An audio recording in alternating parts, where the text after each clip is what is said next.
Wir ordnen das Ganze ein mit Max Hermes, uns direkt aus Tel Aviv zugeschaltet, der all das, was passiert ist, die ganze Zeit ja schon mit beobachtet hat. Und Max, was vor allen Dingen einfach auffällt, sind ja zwei Dinge aus dem Gazastreifen. Das eine ist mit einem Mal uniformierte Hamas-Terroristen, die aus ihren Löchern gekrochen gekommen sind und da jetzt am Feiern sind. Und das andere die Art und Weise, wie man die drei dann freigelassenen Geiseln noch mal für eigene Zwecke sozusagen propagandistisch missbraucht hat. Guten Morgen, Tatjana, guten Morgen, Nele. Ja, es wirkt alles wie ein Rollback, also wie ein Zurück in alte Zeiten. Man sieht Hunderte von Terroristen auf den Straßen mit ihren Maschinengewehren und die eben, du hast es angesprochen, nochmal eine Angstkulisse auch für die drei Geiseln da erzeugen bei der Übergabe, die ohnehin auch schon verängstigt waren, natürlich vor diesem Tag und die ganze Zeit über, die ganzen 15 Monate über schreckliche Qualen erlitten haben müssen, psychologische Qualen auch erlitten haben müssen. Wir haben auch gesehen, Emily, die bei ihrer Entführung ja in die Hand geschossen wurde und sehen sie jetzt mit einem Verband und nur noch 3 Fingern.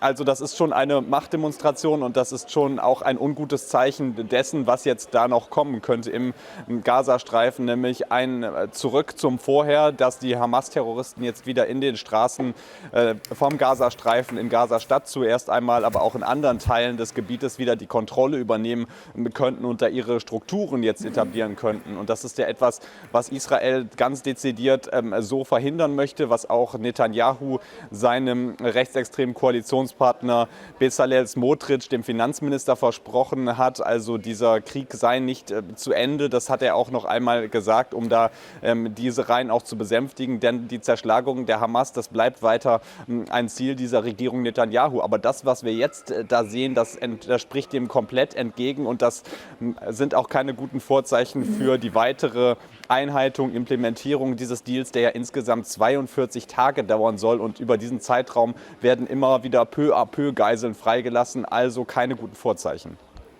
Du sagst keine guten Vorzeichen, vor allem wenn wir jetzt noch einmal auf die Geiseln schauen. Die Bilder und Videos, die wir gestern sehen konnten, die haben natürlich vor allem Freude gezeigt. 3 Frauen, die lebend zurückgekommen sind. Wie viel Hoffnung darf das tatsächlich den anderen Angehörigen jetzt machen, die noch immer darauf warten, dass auch ihre Liebsten zurück nach Hause kommen?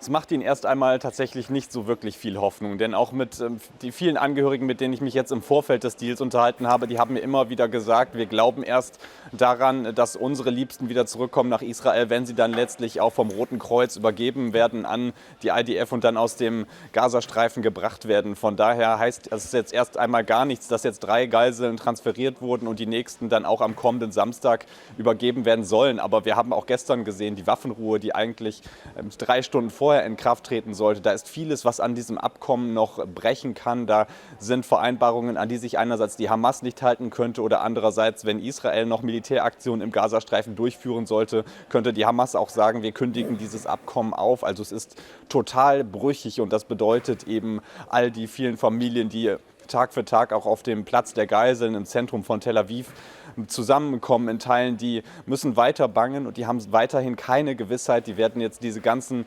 42 Tage des Deals weiter abwarten müssen und dann ist ja klar, erst 33 Geiseln innerhalb dieses Zeitraums, die freikommen. Es sind aber noch weitere insgesamt rund 94 Geiseln in den Händen der Hamas und ja, wie viele am Leben sind, das wissen wir eben auch nicht. Es gibt eine Schätzung, dass bis zu 70, also 69 Geiseln noch in den Händen der Hamas sind, die leben. Das hat auch ein palästinensischer Vertreter so bestätigt, aber letztlich wissen wir es nicht und von daher bleibt die Situation total unklar für die Angehörigen.